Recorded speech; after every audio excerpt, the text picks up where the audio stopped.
Bonjour à toutes et bienvenue dans cette nouvelle vidéo. Aujourd'hui, on va parler des 6 habitudes des femmes stylées. Qu'est-ce que les femmes stylées font en plus que les femmes qui cherchent à avoir du style ne font pas? Je vais tout vous révéler dans cette nouvelle vidéo. Avant de commencer, si vous êtes nouvelle ici, je m'appelle Emma Denève et mon truc à moi, c'est de vous apprendre à bien vous habiller. Je suis assez persuadée sur le fait qu'on ne naît pas en sachant bien s'habiller, mais je suis aussi persuadée que c'est quelque chose qu'on peut apprendre avec l'expérimentation, avec les bons conseils. Et je suis là pour vous, pour ça, sur cette chaîne. Alors on va rentrer tout de suite dans le vif du sujet. Les femmes qui ont du style connaissent exactement la forme de leur corps. Elles connaissent leur morphologie, elles connaissent leur silhouette. Une silhouette parfaite, ça n'existe pas. Par contre, ce qu'on peut arriver à avoir comme résultat, peu importe en fait notre silhouette, c'est une silhouette qui est équilibrée. Si vous ne l'avez pas encore fait, n'hésitez pas à faire votre test silhouette. J'ai un test qui vous prend vraiment 30 secondes et qui vous diagnostique votre silhouette en sélectionnant les bonnes photos. Je vous envoie ensuite mon diagnostic par email, donc c'est très simple à faire. Vous pouvez faire votre test silhouette juste en dessous de cette vidéo et au moins vous aurez une idée des proportions de votre silhouette et de comment faire pour gagner en harmonie. Dans mon cas, j'ai une silhouette en V, je trouve que ça se voit assez bien ici. J'ai des épaules qui sont plus larges que les hanches, comme on peut le voir ici sur la vidéo. Bon, le legging de yoga a tendance à vraiment bien gainer le ventre. Merci Lululemon, c'est vraiment super comme legging. Mais j'ai quand même un peu de ventre, j'ai un petit ventre toujours rebondi dès que je mange du pain, du gluten, peu importe. J'ai toujours le ventre un petit peu qui ressort. Donc je sais aussi que voilà, j'ai les épaules qui sont plus larges que les hanches. J'ai toujours tendance à avoir mon ventre un petit peu rebondi. C'est pas vraiment une partie de mon corps que j'ai envie de mettre en valeur. Je sais aussi que voilà, j'ai tendance à avoir quand même un buste assez conséquent, pas mal de poitrine. Par contre, j'aime beaucoup mes hanches, j'aime beaucoup mes jambes et j'aime bien mes pieds aussi. Et le truc en fait qui est intéressant, je trouve, dans les silhouettes, c'est ok, on sait quelle silhouette vous avez, mais après, jouez aussi un petit peu par rapport à ce que vous aimez chez vous et ce que vous aimez moins chez vous. Il y a un exercice qui peut vraiment bien vous servir et je vais le mettre dans la fiche pratique qui accompagne en fait tous les concepts de cette vidéo que vous pouvez aussi télécharger juste en dessous de cette vidéo. C'est le concept des lunes et des soleils. J'en ai déjà parlé ici. Le concept des lunes et des soleils, c'est en fait d'aller chercher qu'est-ce qu'on aime. Et donc là où on a envie d'allumer les certains points qu'on a envie d'allumer sur sa silhouette en mettant des soleils dessus et ce qu'on a envie d'éteindre, ce qu'on a envie de flouter, ce qu'on aime un petit peu moins et là on peut mettre des lunes dessus. C'est un petit peu moins restrictif que le concept des lettres ou le concept des fruits. Vous savez, la silhouette en pomme, la silhouette en poire, etc. Et c'est pas non plus les X, les V, les A. Je dis pas que ça c'est pas important, je pense que c'est important, mais je dis que si vous avez envie d'aller plus loin, faites quand même l'exercice des lunes et des soleils, ça va vous permettre de comprendre quels sont les endroits de votre silhouette que vous avez envie de relever, les endroits que vous avez envie de mettre en valeur et quels sont les endroits que vous avez envie de fluidifier, d'estomper, tout en bienveillance. Et ça peut se faire vraiment très facilement après avec les vêtements. D'une fois qu'on s'aperçoit qu'on aime bien par exemple son décolleté, on peut déboutonner un petit peu plus. Si on s'aperçoit qu'on aime bien ses poignets, bah alors pourquoi pas relever un petit peu plus ses manches. Ce sont ces petits détails en fin de compte qui vont faire votre style sur le long terme. Donc n'oubliez pas d'être à 100% OK sur la définition de votre silhouette et sur ce que vous aimez chez vous et ce que vous avez envie de flouter chez vous, c'est la base. La deuxième astuce des femmes stylées, c'est qu'elles ont une palette de couleurs au sein même de leur garde-robe qui est cohérente. Les femmes qui ont du style vont avoir tendance à revenir toujours sur les mêmes couleurs basiques et les mêmes couleurs fortes. Quand je parle de couleurs basiques, pour moi, on va du noir au bleu marine, le kaki aussi, le gris, le beige, le nude, le blanc. Tout ça, c'est des couleurs basiques. Et les couleurs fortes, pour moi, ça va être les couleurs qui ont vraiment plus de caractère, donc tout ce qui n'est pas basique. Le fuchsia, le rouge, même les pastels, etc. Pour moi, elles sont en dehors des couleurs basiques de notre garde-robe. Ce qu'il faut comprendre, c'est que vous avez vraiment besoin de construire des fils rouges de couleurs au sein même de votre garde-robe en optant pour certaines couleurs basiques et certaines couleurs fortes sur votre palette. Donc par exemple, comme vous le voyez sur cette tenue, moi je suis quelqu'un qui a tendance à beaucoup m'habiller en clair. J'aime beaucoup les couleurs claires et donc j'ai des couleurs beige comme vous pouvez le voir, que ce soit en pantalon, que ce soit en chemisier, que ce soit en accessoires aussi, que ce soit en sac, que ce soit en chaussures, que ce soit même en lunettes de soleil. Je vais avoir des choses qui vont rappeler les couleurs claires de différentes tailles en fin de compte dans ma garde-robe pour pouvoir comme ça avoir un fil rouge. On peut aimer et on peut avoir envie de faire tous les concepts de couleurs, que ce soit les monochromes, les camailleux, les contrastes que vous avez envie de mettre au point, que ce soit les couleurs qui sont opposées les unes avec les autres, les color blocks, etc. Et si vous n'avez pas assez de ces couleurs signatures qui signent vraiment votre style dans chacune des catégories de votre garde-robe, donc pantalon, jupe, haut, manteau, accessoires, eh bien vous n'arriverez pas à mettre au point ces règles.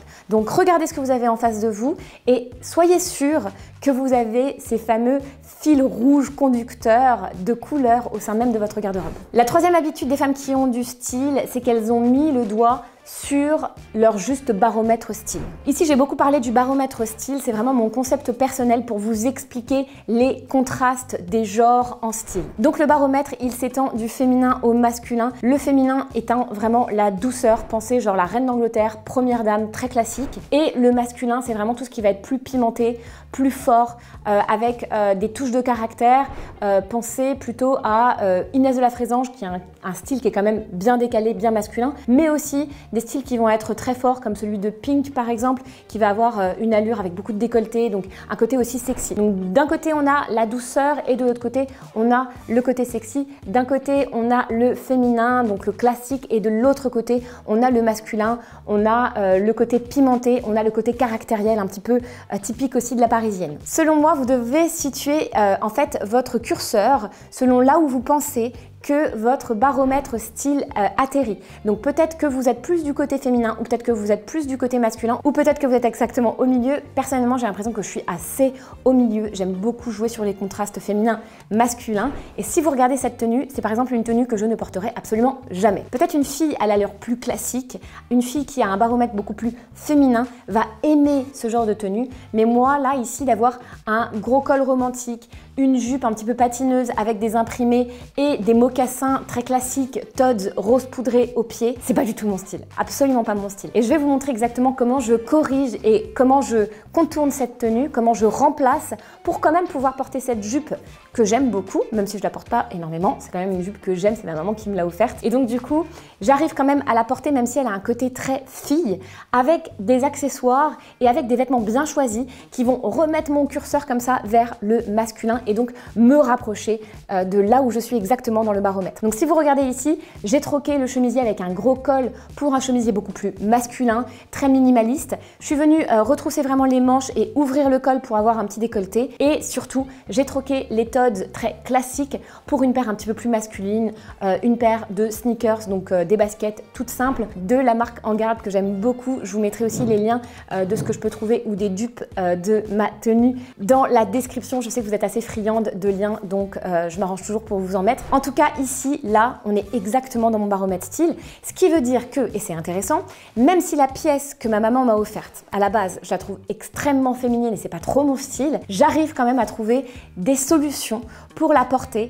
Et franchement, cette deuxième tenue, je l'aime beaucoup. Je la trouve superbe. Enfin, je sais pas ce que vous en pensez, vous pouvez me le dire dans les commentaires. En tout cas, moi, j'aime beaucoup cette deuxième version. Peut-être que vous préférez la première, ça dépend bien sûr des styles. Et tout ça reste très subjectif, on est d'accord. Mais cette deuxième tenue, je me vois très bien la porter. Quatrième chose que les femmes stylées font et font toujours, c'est qu'elles investissent dans de belles chaussures. Les chaussures, c'est quelque part la base. C'est vraiment la base, littéralement la base, l'ancrage de votre style.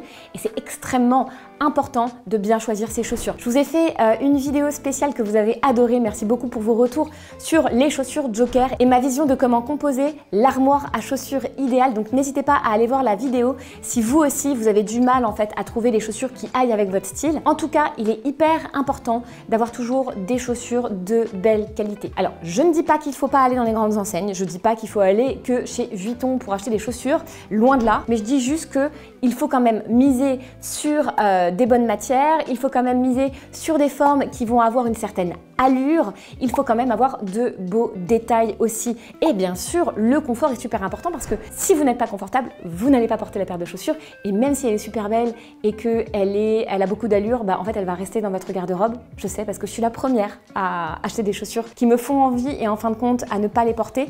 J'ai arrêté bien sûr, mais c'est vrai que on a toutes eu ce problème-là, donc faites attention à essayer les deux chaussures quand vous êtes en magasin, à peut-être mettre une semelle si vous en avez besoin, mais surtout choisissez des chaussures qui ont de l'allure, soignez vos chaussures, venez les nettoyer, venez peut-être renourrir le cuir si c'est nécessaire, parce que c'est la fondation, c'est la base de votre style que d'avoir de belles chaussures. Ici, je vous montre une paire de chaussures que j'adore qui viennent de la marque de chez Aloas. Je ne sais pas si vous connaissez, j'en avais déjà parlé aussi ici. Et je trouve que le rapport qualité-prix est vraiment très bon et surtout, ce sont de très belles chaussures.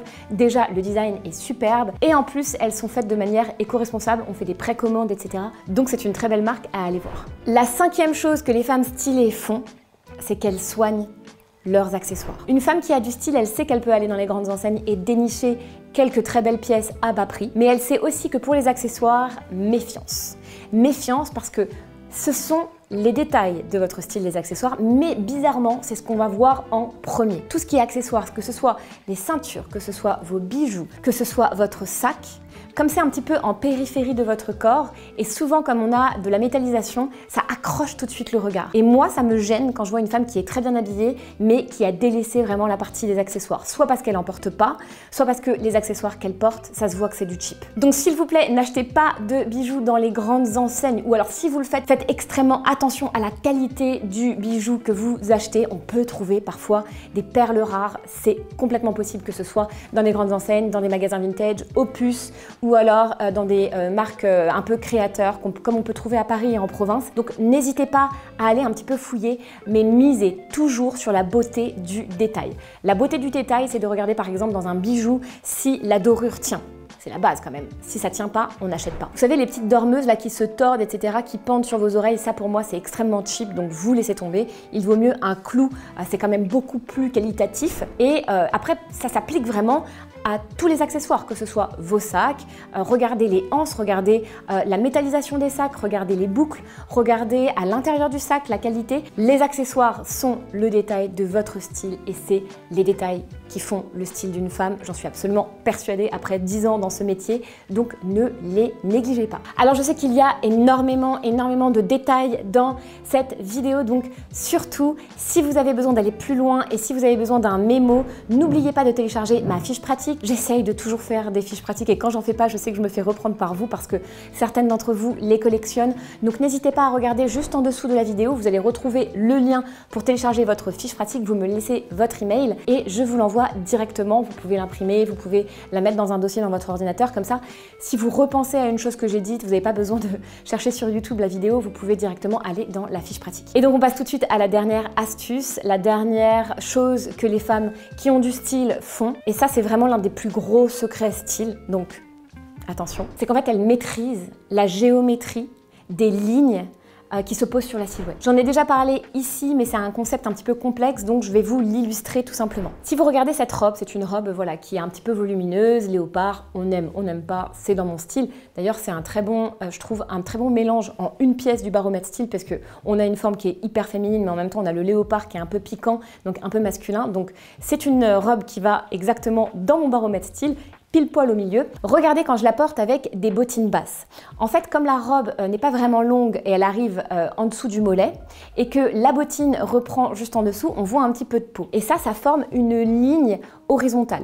Toutes les lignes horizontales de votre silhouette vont créer des coupures et donc ça va vous rapetisser, ça va vous tasser. Donc les lignes horizontales, normalement on évite, disons, de mettre en place des lignes horizontales, surtout avec des vêtements qui vont avoir comme ça des formes volumineuses parce que déjà le vêtement n'est pas cintré et en plus si on ajoute comme ça des lignes entre la bottine et le vêtement, bah du coup ça va rapetisser la silhouette. Je vous montre du coup comment je fais pour rétablir les lignes, une ligne verticale qui va plus allonger en changeant de chaussure tout simplement. Donc là, au lieu d'une low boot, on prend une botte qui arrive au-dessus du mollet à peu près, mais on ne le voit pas sur cette robe puisque la robe recouvre. Ce qui se passe, c'est que du coup, on a une continuité entre le vêtement et la chaussure, ça crée donc une ligne verticale, ça allonge, c'est beaucoup plus élégant. Les lignes, il y en a d'autres des lignes. Alors, il y a aussi les lignes horizontales. Je vous en ai parlé tout à l'heure, c'est vrai que sur la cheville, c'est pas forcément ce qu'il y a de plus joli. Donc regardez ici une ligne horizontale qui marche à tous les coups si vous avez comme moi la taille marquée,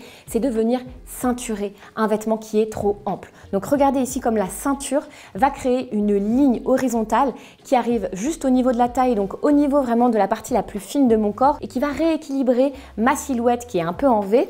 Ça va rééquilibrer en mettant vraiment la taille en valeur. Et comme vous voyez que la robe elle est assez large, du coup on va avoir une redimension de proportion au niveau des hanches, ce qui va aligner un petit peu par effet d'optique mes épaules à mes hanches et marquer la taille. On se rapproche très fortement de la silhouette en 8 ou de la silhouette en X ici, de la fameuse silhouette de Marilyn Monroe qui est juste dans les règles de l'esthétique la plus belle des silhouettes parce qu'elle est justement équilibrée, hein, c'est un peu ce que je disais en première partie de cette vidéo. Mais regardez ici comme ça a de l'allure de ceinturer cette robe. Alors il faut savoir que je ne ceinture pas toujours cette robe parce que j'ai une autre solution si on n'a pas justement envie d'avoir quelque chose qui nous sert à la taille, c'est de venir jouer sur une ligne diagonale.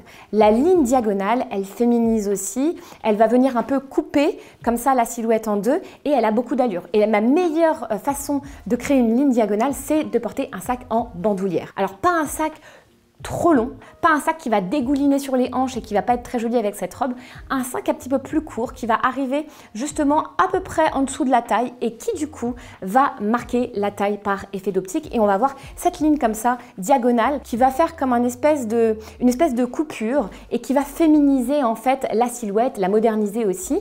Tout ça juste en portant son sac, donc c'est assez magique. Dites-moi dans les commentaires si vous avez aimé cette vidéo, si vous voulez plus de vidéos conceptuelles comme celle-ci, je pourrais vous en créer. Merci beaucoup de toujours me laisser des commentaires, merci beaucoup de participer, merci beaucoup de vous abonner, merci de liker, merci de me rejoindre sur Instagram comme vous le faites toujours, vous faites vraiment grandir cette chaîne et c'est pour ça que j'adore faire ces vidéos pour vous. Je vous embrasse et je vous dis à très vite pour une nouvelle vidéo.